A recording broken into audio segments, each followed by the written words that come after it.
Bonjour à tous, j'espère que vous allez bien. Aujourd'hui, je viens pour faire passer une pensée, partager une pensée qui est la suivante. Je ne sais pas pour vous, mais il arrive parfois que nous qui sommes chrétiens, il y a une chose qu'on a du mal à faire, c'est déléguer à Dieu le sens de notre vie. Je m'explique. Lorsque tu donnes ta vie à Dieu, la Bible déclare que c'est plus toi qui vis, c'est Christ qui vit en toi. Mais nous les hommes, on a encore beaucoup de mal à laisser Dieu prendre le contrôle de notre vie. Et je parle en connaissance de cause, moi c'était mon cas. Et du coup, c'est toujours mon cas des fois dans certaines choses, mais j'espère par la grâce de Dieu que ce sont des choses qui vont être amenées à disparaître parce que le but, c'est de respecter au maximum ce que Dieu veut et ce que Dieu attend de nous. Et la première des choses que Dieu veut, c'est qu'on lui donne notre vie totalement.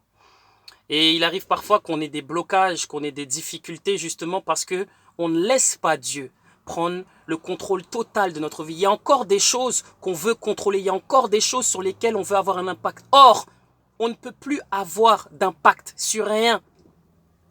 On ne peut plus avoir d'impact sur rien. Pourquoi? Parce que c'est Dieu qui contrôle nos vies. À partir du moment où tu voudras contrôler ta vie toi-même, tu rencontreras des obstacles par rapport à ça. Pourquoi? Parce que quand tu donnes ta vie à Dieu, tu donnes tes décisions à Dieu, tu donnes ton choix à Dieu, tu donnes à Dieu le contrôle. Quand Dieu te dit tu me donnes ta vie, j'ai donné ma vie à Dieu, c'est plus moi qui vis, c'est Christ qui vit en moi. Mais ça veut dire que tu as donné à Dieu tout le contrôle. Donc, un petit message d'encouragement, de force pour les frères, pour les sœurs en Christ, ou même toi, comme je le dis souvent, qui n'est pas encore dans la foi, qui cherche à comprendre. Lorsque tu donnes ta vie à Dieu, Dieu veut contrôler totalement. Voilà pourquoi il met en nous son Saint-Esprit. Et le Saint-Esprit, c'est lui qui contrôle. C'est lui qui dirige. C'est lui qui enseigne. C'est lui qui analyse pour nous.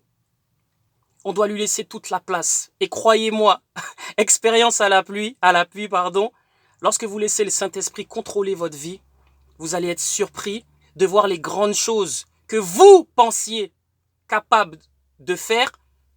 Ah ben, le Saint-Esprit le fait encore mieux. Le Saint-Esprit le fait tout court. Voilà pourquoi il est important aujourd'hui de laisser le Saint-Esprit contrôler nos vies. Dieu dit quoi? Sans moi, vous ne pouvez rien faire. Sans son esprit, je suis le cep, déclare la parole. Jésus a dit, je suis le cep, vous êtes le sarment. De même que le sarment ne peut pas produire s'il n'est attaché au cep, de même vous ne pouvez rien faire sans moi. Christ a dit cela. Donc, lorsqu'il dit, ce n'est plus moi qui vis, lorsque la parole déclare que ce n'est plus moi qui vis, c'est Christ qui vit en moi, ça veut dire que Dieu prend tout le contrôle parce qu'il sait qu'à partir de ce moment-là, vous-même, vous ne pourrez plus rien faire. Donc, aujourd'hui, mon frère, ma sœur, je te partage cette pensée. Dieu nous aime et Dieu veut qu'on se laisse conduire par son esprit. Il est capable de faire des choses merveilleuses, mais il faut y croire. Lorsque vous êtes devant une situation compliquée, difficile, une situation où tu as l'impression des fois de même pas t'en sortir, ça arrive à tout le monde. Appelle le Saint-Esprit de Dieu, tu seras surpris. Si moi aujourd'hui je le dis, c'est parce que réellement je l'ai vu. Appelle le Saint-Esprit, mais n'appelle pas pour « Oh Saint-Esprit, viens m'aider ». Non, appelle-le comme si c'est vraiment de lui que tu as besoin d'être, car Dieu veut ressentir ton cœur. Dieu voit l'animation, ce qui anime ton cœur. Et si ce qui anime ton cœur, c'est vraiment de demander au Saint-Esprit de t'aider parce que tu ne vois qu'il n'y a que lui qui peut t'aider, il amènera la solution. Et c'est là où tu vivras des choses magnifiques, des choses exceptionnelles. Dieu ne s'explique pas. Dieu, ça se vit.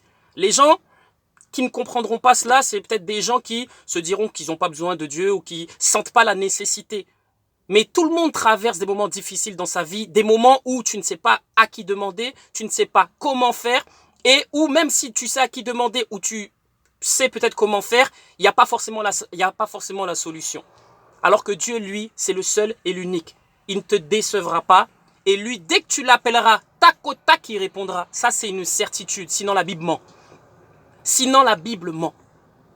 Alors, sois béni, mon frère, sois encouragé et sache que Dieu nous a laissé son esprit pour faire de belles et grandes choses. Donc, laissons-nous conduire par lui et vous verrez que la vie sera, allez, plus facile à vivre lorsque Dieu est au contrôle. Allez, sois béni.